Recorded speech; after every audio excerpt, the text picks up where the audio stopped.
So with all of that out of the way, we can finally dive into the Oakland sports, and we'll start with volleyball as the Horizon League season has started. And it's the youngest Horizon League season that we had because the soccer teams are a lot deeper and they have a lot shorter of a non-conference season. But the volleyball team has the youngest Horizon League season so far.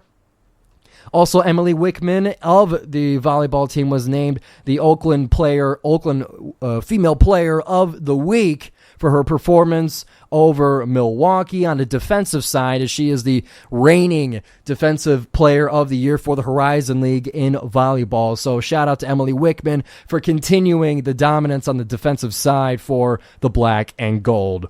So getting into the games that they played this week, and again, I'm not going to recap all the games that I missed over the past couple of weeks. We'll stick to this week, and we'll stick to the Horizon League games.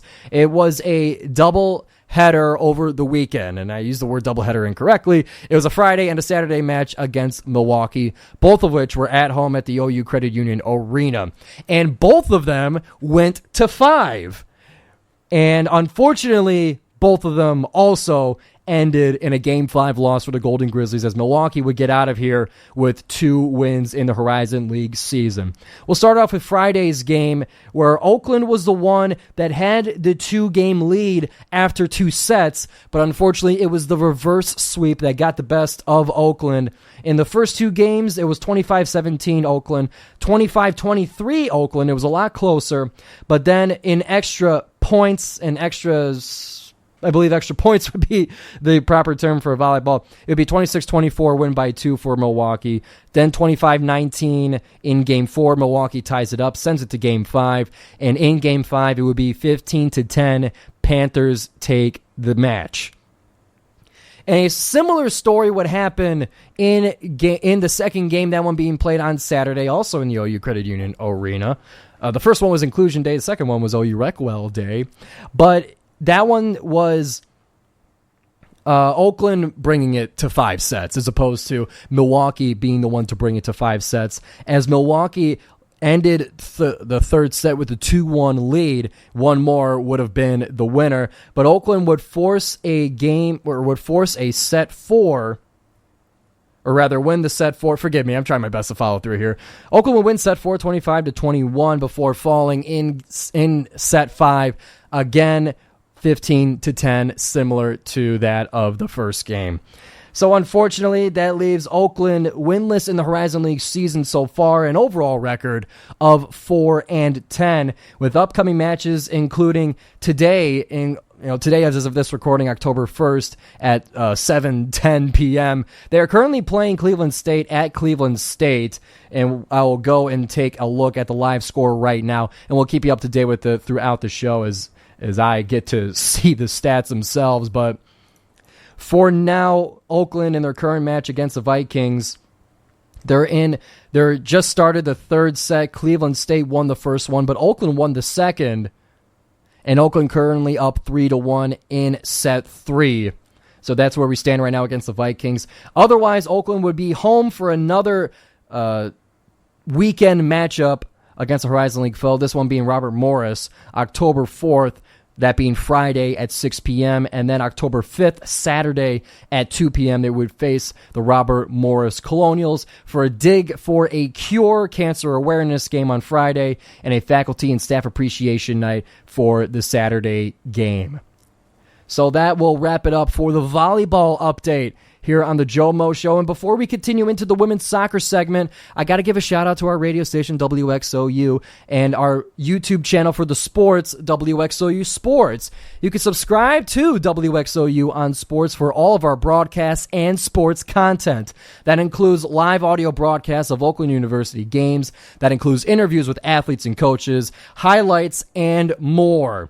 You can also follow WXOU on all social media platforms by visiting their website, WXOU.org. You can follow us on Instagram at WXOU Radio and on Twitter at simply WXOU to keep up with your favorite, and I just know it's your favorite, college radio station. And now with that out of the way, let's get into the women's soccer segment here. And after we're done with the Golden Grizzlies, to let you guys know, we'll be talking about the Detroit Lions as well as the rest of the NFL in this about the second half of the show. So if that's what you're waiting for, then stay tuned. We'll get to it. But for now, the Golden Grizzlies women's soccer team are 500 now in Horizon League play. A 2-2 record is where they stand, and we'll get to their league standings in a moment. But for the past couple of weeks, and again, focusing on the Horizon League games, it kind of extends beyond the 1 week. But either way, September 19th was a home game against Robert Morris, where Oakland would unfortunately suffer a 1-2 loss. It would be Robert Morris that got the early lead in the 11th minute, but Oakland, just after halftime, would be able to tie it up with Isabella Bird assisting Frankie Mudd on a goal in the 47th minute. But unfortunately, the 68th minute would find Robert Morris with another goal to retake the lead and take the match 2-1 over the Golden Grizzlies. It was about even in terms of the stats. Robert Morris had a bit of an edge in shots, 13-11, but Oakland had an advantage 5-4 in shots on goal, but otherwise pretty even across the board. We then get into September 22nd, that being a Sunday, home against Youngstown State University. Oakland would get their first Horizon League win against the Youngstown State Penguins, 3-1 at the Oakland Soccer Field.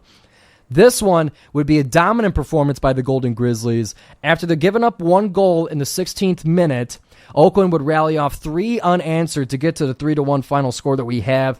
In the 21st minute, it was Frankie Mudd. In the 49th minute, it was Brooke Blockstock. And in the 87th minute, just before the end, it was L'Oreal Miller that got the final goal for the Golden Grizzlies. Oakland would outshoot Youngstown State 22-9 and shots on goal 10-6 for a dominant performance over the Penguins. And then that brings us now to their game on the road against Milwaukee, the perennial champion of the Horizon League. Milwaukee is routinely, year in and year out, the best team that the Horizon League has to offer for women's soccer.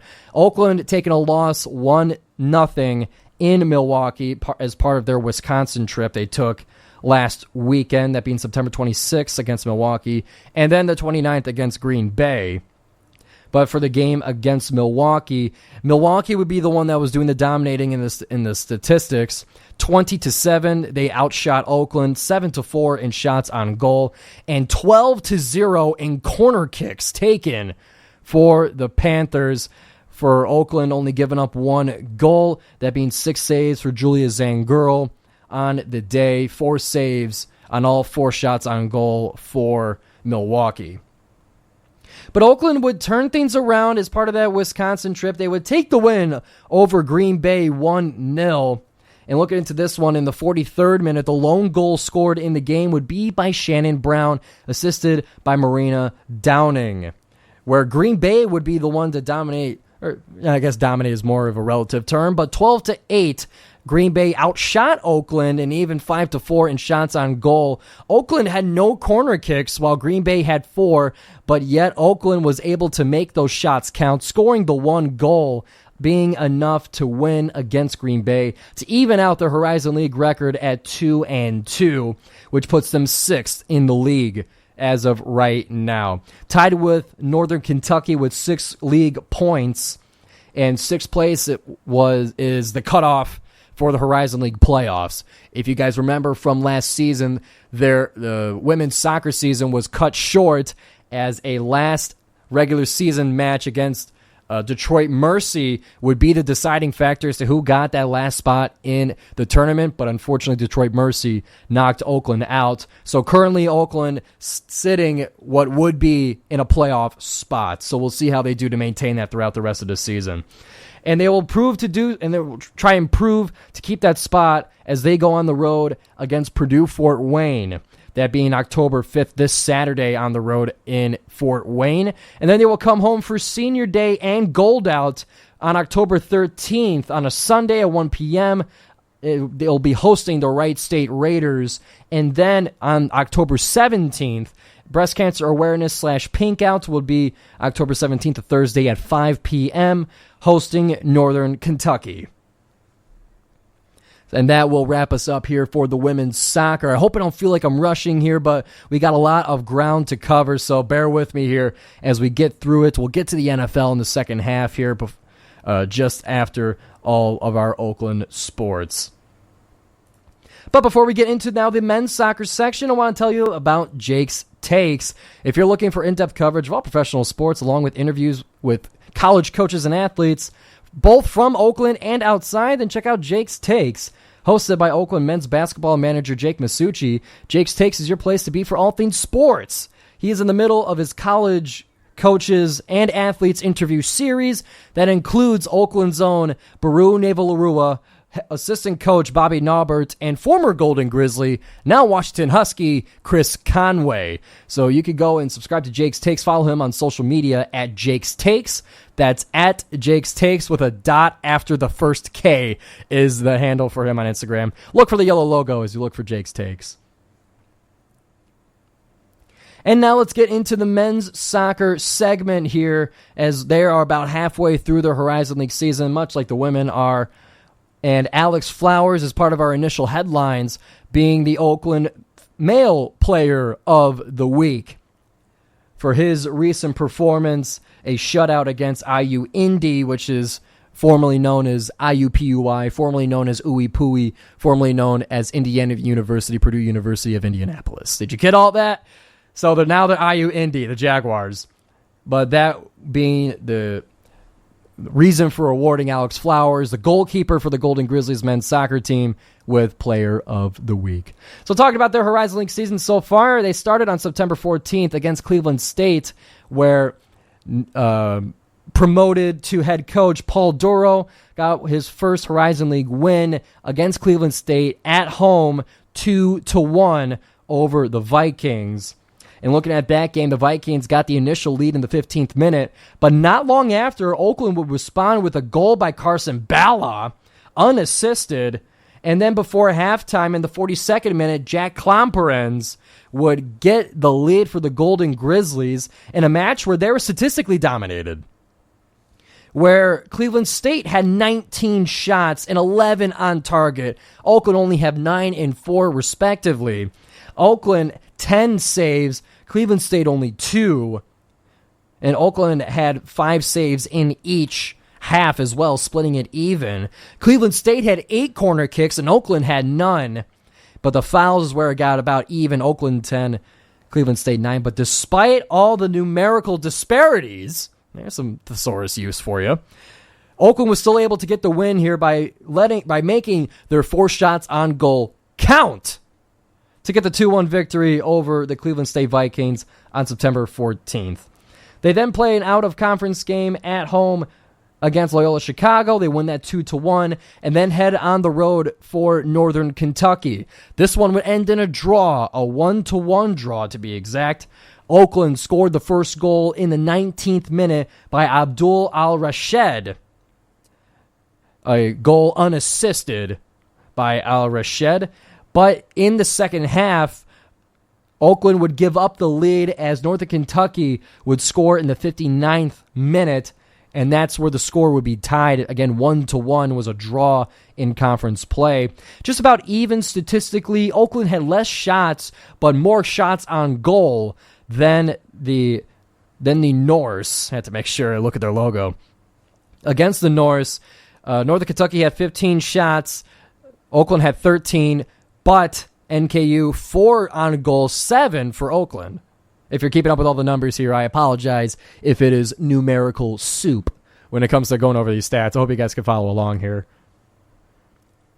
But that then brings us to the most recent match. This one, September 28th, this past Saturday, versus IU Indy, where it would be a shutout tie for both sides, and where Alex Flowers would get his 4 saves on the day, but ultimately a game that Oakland you think would have the opportunity to win.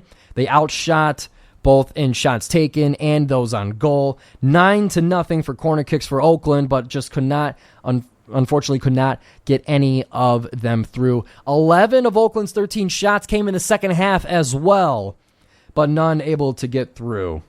So with all that being said, that puts Oakland men's soccer at 5th place in the Horizon League with 5 conference points. Green Bay and Purdue Fort Wayne sit above them with 6, but Northern Kentucky behind them with 3, as Oakland looks to continue their Horizon League season on the road at Milwaukee.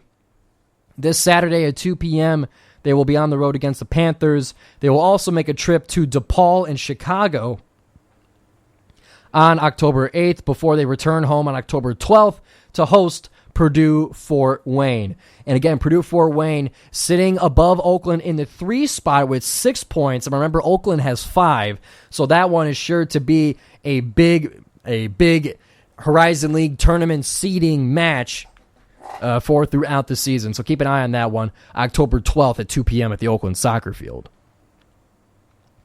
And for a couple last pit stops here before we get to our NFL and Detroit Lions segment, I want to talk about Oakland University club sports, because you know, if you've seen the GioMoShow interviews, that I like to talk to my club sports every once in a while, because I find their stories to be a little bit of a different flavor from those at the varsity college level. Because when it comes to the club athletes, there is no scholarships. You don't get scholarships for joining a club. That's just how college has always been. So for the amount of effort and the amount of time, blood, sweat, and tears, potential out-of-pocket money that these athletes and these teams spend to play the sport that they love, I find that to be remarkable. And I try to honor that, and I try to display that to you guys, how great the club sports are at Oakland University. I'll spotlight the football team because they started their season. I had them on most recently for my club sports interview, that one being on WXOU Sports' YouTube channel. But I wanted to highlight a little bit of their season so far. They start off 1-1 with a 35-12 win over Lansing Lightning to open up the season, where Vincent Johns Jr. would have a monster game, including 69 yards receiving and a touchdown, including 40 yards rushing and a touchdown, 2 tackles, 1 deflection, and a 107-yard pick 6 against Lansing Lightning, letting him be the player of the game. They would then follow that up, and that's in his debut, by the way. That's his first ever game as a Golden Grizzly club football team member. And what a monster performance he had to start things off.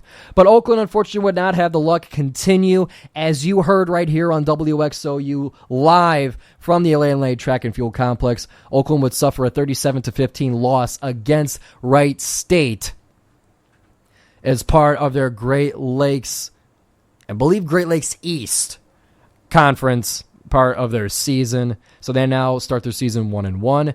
But we got a whole lot of other club sports. I don't have time to cover them here, but be sure to go on social media, check out and follow your club soccer teams, your club lacrosse teams, rugby, hockey, table tennis, flag football, all of the sports from the recreation, from University Recreation and Wellbeing, or a long way of saying the rec center.